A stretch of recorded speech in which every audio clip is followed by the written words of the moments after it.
سارا دن ان جبوں اور یمنی رومالوں کے ساتھ گھومنے کے بعد ان 6 شیخس کو لگ چکی تھی ٹکا کے بھوک، اور ہم نے رخ کیا مشہور زمانہ البیک یعنی KFC آف سعودی عربیہ، اور وہاں سے جب ہم نے اپنا کھانا اٹھایا اس کے بعد جب ہماری واپسی ہوئی تو دیکھیے ان شیخس کی کیا حالت تھی۔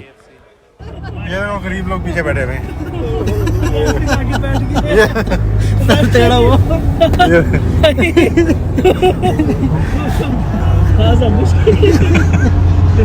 جیسا کہ میں نے آپ کو پچھلے ولاگ میں بتایا تھا کہ حکیم ماموں کا بیگ جو ہے وہ دوحہ میں رہ گیا ہے، تو اچھی خبر یہ ہے کہ ان کا بیگ واپس آ چکا ہے، لیکن اس دوران ہم نے ان کو ان کے بیگ کی کمی بالکل محسوس نہیں ہونے دی۔ تو یہاں میں لیتا ہوں آپ سے اجازت، امید کرتا ہوں کہ آپ کو آج کا ولاگ پسند آیا ہوگا، ضرور سبسکرائب کیجئے چینل کو اور لائک کیجئے ویڈیو کو۔ اللہ حافظ۔